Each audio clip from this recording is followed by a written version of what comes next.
Hey guys, welcome to today's show.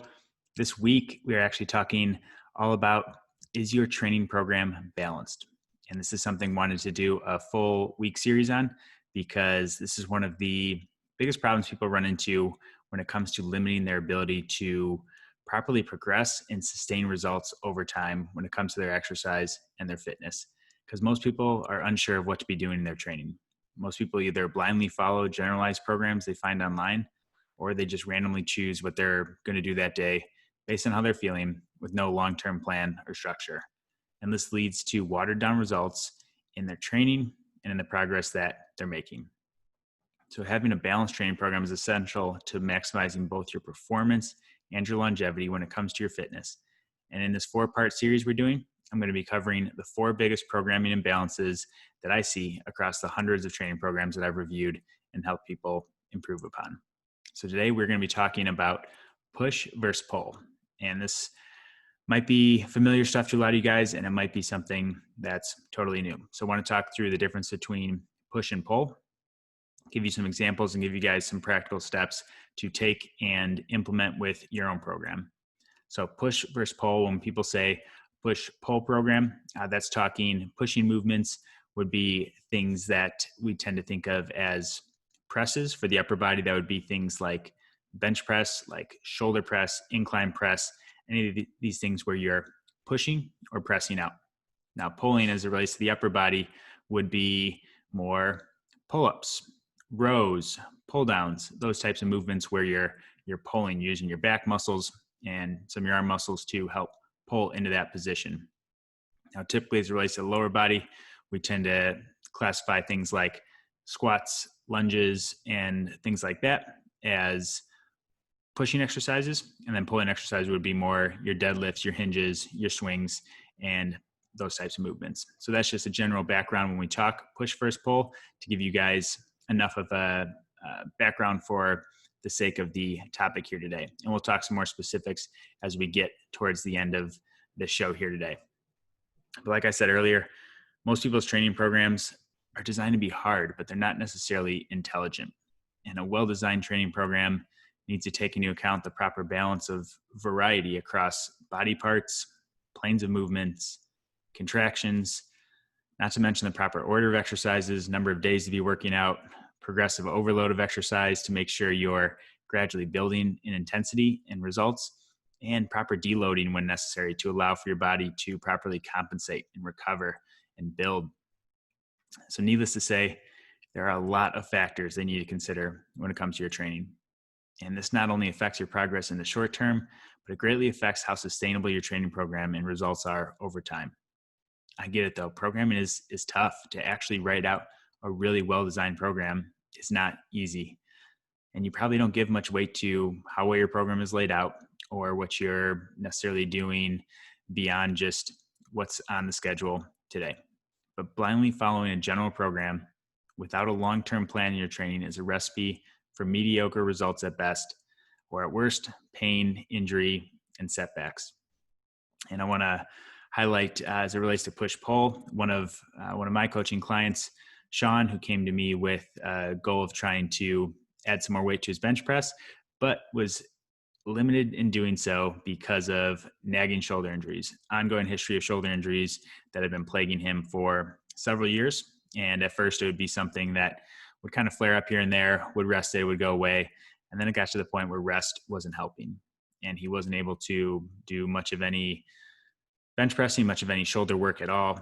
And this was troubling for someone who's trying to build strength and look good in their upper body.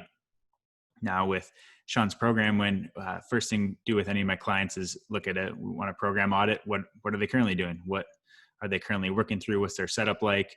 Days a week, number of days that you're doing it, types of exercises, are the planes balanced, are the movements balanced, contractions balanced, and those are all things that we'll be talking about through this week series.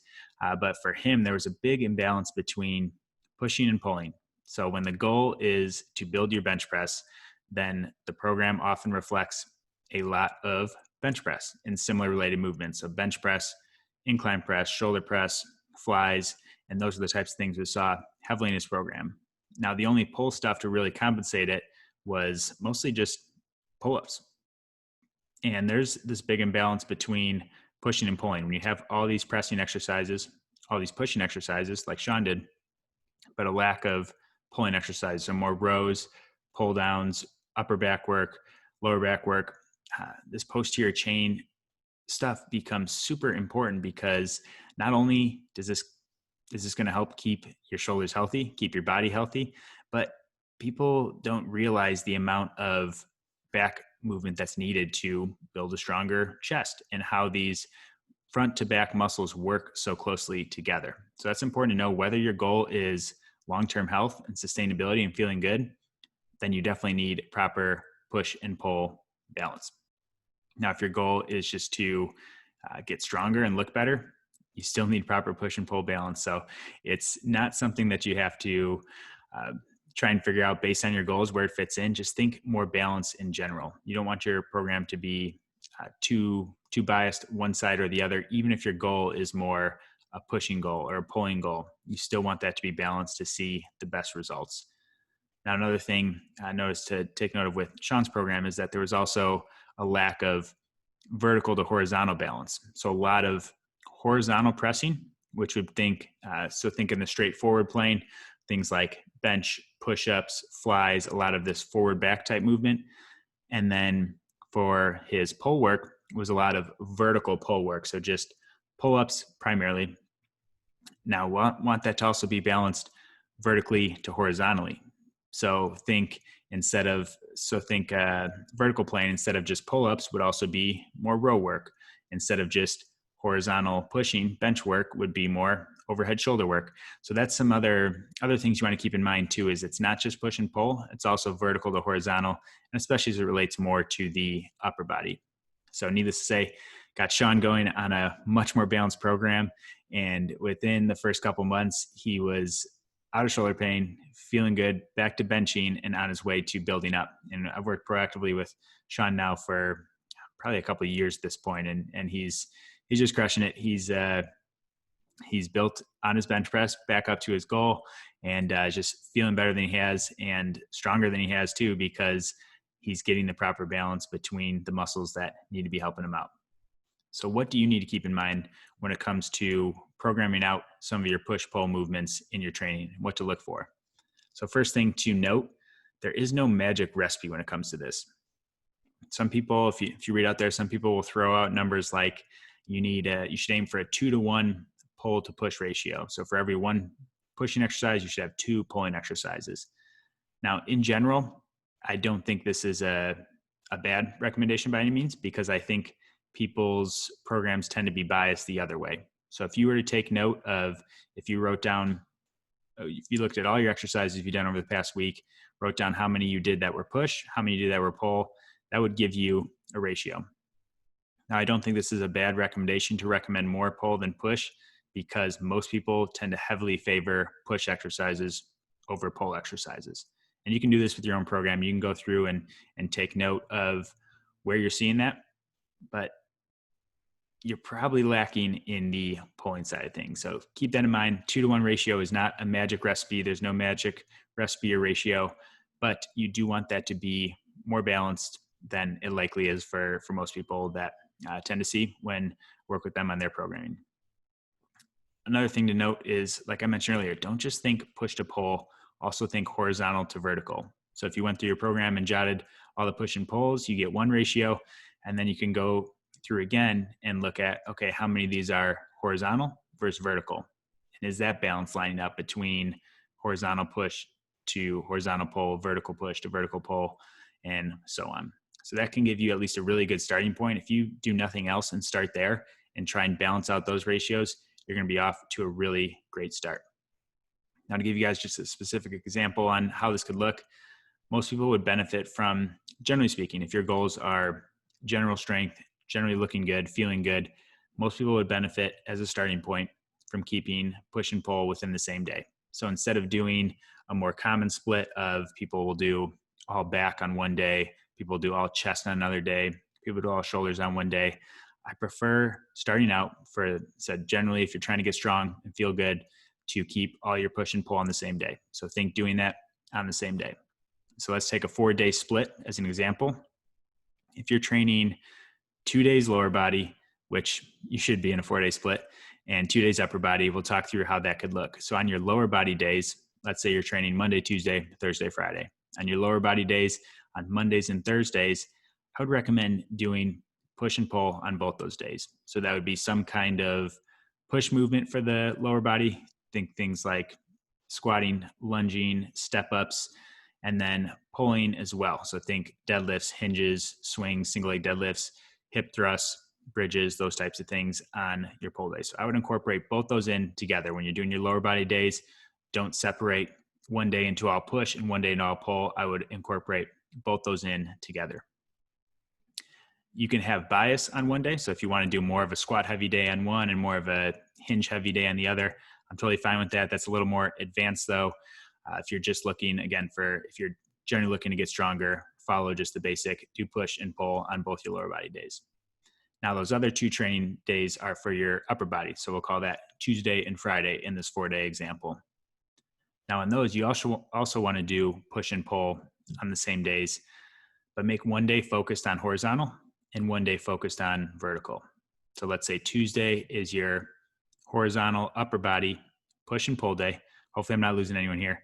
So on that Tuesday, you would do things like bench press and rows. You would do things like flies and rear delt flies. You can do things like push-ups and inverted row or something, ring row, something where you're pulling horizontally.